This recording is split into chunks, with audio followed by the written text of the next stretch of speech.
So, good news first. Pinball is the final time that Nintendo will re-release one of their early Famicom games to the Disk System. There's one more pseudo-sequel to an early game coming, but there they made some significant changes. The bad news is that a lot more people other than Nintendo are going to start re-releasing their games soon. And on top of that, Nintendo has not changed a single thing in Pinball for this re-release. Like all of the re-releases that have been happening lately, this was published to the Disc Writer kiosk where you could bring in your old games and have them rewritten with new ones. And they've stopped giving away disc covers with these re-releases, so you can only find discs with the Pinball label. These discs are exceptionally rare, too. It's hard to find any of these late Famicom Disk System games, but Pinball seems to have been especially unpopular. Pinball was the first video game developed by HAL Laboratory for Nintendo, part of an early partnership that dried up as HAL began publishing their own games on Nintendo platforms. And it is exactly what the title says. It's Pinball. And I've made an entire hour-long video tracking the development of pinball video games. I'm not going to make you watch that to get my thoughts here. This pinball game suffers from a lot of the limitations that early 8-bit pinball did, but it was implemented better than a lot of what you saw at the time. And even though at the time meant early 1984, even by 1989, there really aren't many people outdoing it. The list of people who were outdoing it were HAL themselves reusing the code from this game with a larger table in Rollerball, and Compile, who were doing some amazing things over on the PC Engine with the Crush series.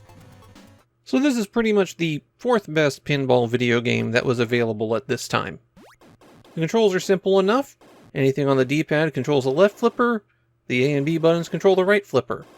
You can't nudge the table at all, so there's no tilting, and that's it for controls. The ball physics are a bit rough here, though it's certainly for understandable reasons.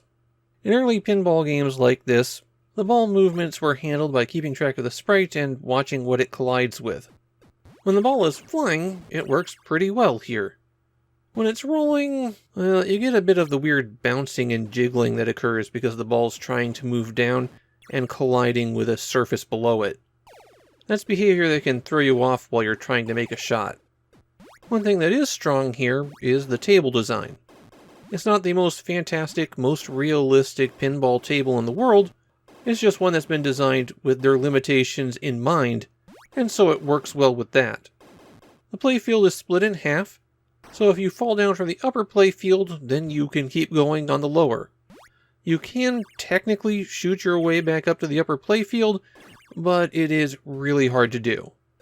You're more likely going to need to take an alternate path to get up again.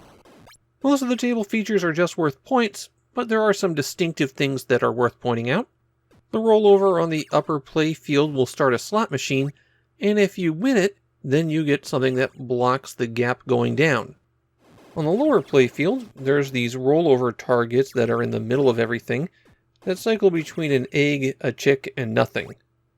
If you make it all three chicks, then kickbacks appear in the out lanes to block the ball from going that way. And if you drop all of the numbered targets on the left-hand side, a gap appears on the right that you can go through and use the plunger to shoot yourself back up to the top. The biggest special feature is access through this hole, and when you drop through it, you go to a bonus round. Here, Lady is walking back and forth above Mario, and you can move Mario and his platform left and right. Keep the ball up in the air, rolling over the numbered targets, and when those numbered targets all become the same color, the block below Lady shrinks a little bit. Eventually it'll vanish and she'll fall through, then Mario has to catch her and let her get to an exit. And you have to do that while keeping the ball in play.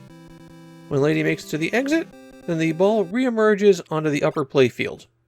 There are two game modes, Game A and Game B. The difference is Game B is much faster than Game A. In fact, I'd say it's almost unplayably faster. Definitely to the point where it's not as much fun. If you score over 100,000 points, then the flippers disappear and you get to live out your Tommy fantasies. Hope you can play by sense of smell. While the Disk System re-release might not have been especially popular, Pinball is fondly remembered in Japan.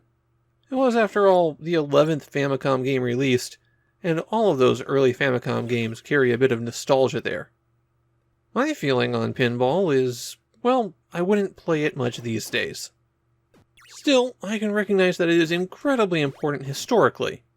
It's a great example of early pinball video games, the first time that HAL Labs and Nintendo joined forces, and it's early work by future Nintendo president Satoru Iwata. And I'm not even going to say that you wouldn't have any fun playing it.